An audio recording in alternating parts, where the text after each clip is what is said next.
নমস্কার। আজকে যে বিষয় নিয়ে আমি আলোচনা করব সেটা হচ্ছে সার্ভাইকাল স্পন্ডিলিসিসের সমস্যায় যারা ভুগছেন তাদের সেই সমস্যা থেকে রিলিফ পাওয়ার জন্য একটি বিশেষ এক্সারসাইজের কথা বলবো। সেটা হচ্ছে 5 পয়েন্ট স্ট্যাটিক নেক এক্সারসাইজ।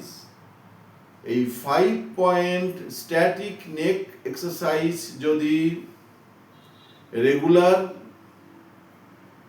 অভ্যাস করা হয় তাহলে আমি জোর গলায় বলতে পারি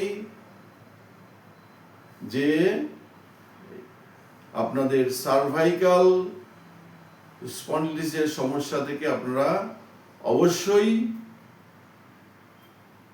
রিলিফ পাবেন এবং ঠিকভাবে অভ্যাস করলে এটা হওয়ার সম্ভাবনা থাকবে না।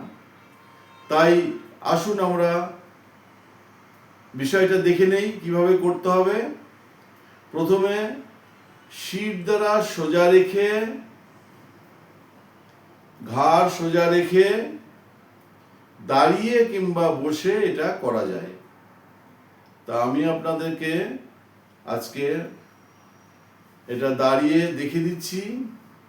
এই 5 পয়েন্ট স্ট্যাটিক নেক এক্সারসাইজ। প্রথমে ডান হাতটা ডান চোয়ালে স্থাপন করে ডান হাত দিয়ে আমরা চেপে ধরবো এবং চোয়ালটাও হাতের দিকে ঠেলে রাখবো, যেটা এখানে একটা স্ট্যাটিক অবস্থায় থাকবে। এইভাবে আমরা 10 সেকেন্ড মতো হোল্ড করে থাকবো, অর্থাৎ মনে মনে 10 কাউন্টিং করার পর ডান হাত ছেড়ে দিয়ে একইভাবে বাঁ দিকে বাঁ হাত দিয়ে আমরা চেপে রাখবো এবং ঘাড় হাতের দিকে ঠেলে রাখবো। এইরকম ভাবে আমরা এটা 1 নম্বর এক্সারসাইজ হলো। এবার 2 নম্বর, আমরা দুটো হাতের কবজি থুতনিতে ঠেকিয়ে হাত দুটো এইভাবে দিয়ে হাত থুতনিটা উপরের দিকে ঠেলবো, কিন্তু থুতনি উপরে উঠবে না, আর থুতনিটা হাতের দিকে চেপে রাখতে হবে। এইভাবে আমরা 2 নম্বর এক্সারসাইজ করব। 3 নম্বরটা, ডান হাত ঠিক কান বরাবর কপালের এখানে রেখে চেপে ধরবো। এইভাবে আমরা 10 সেকেন্ড মতো হোল্ড করব। ঘাড় সোজা রাখার চেষ্টা করব।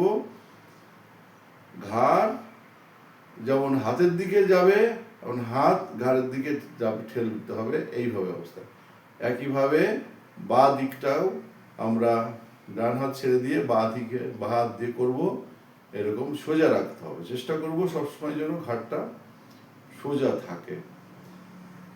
এবার 3 নম্বর আমরা এক্সারসাইজ এটা হয়ে গেল।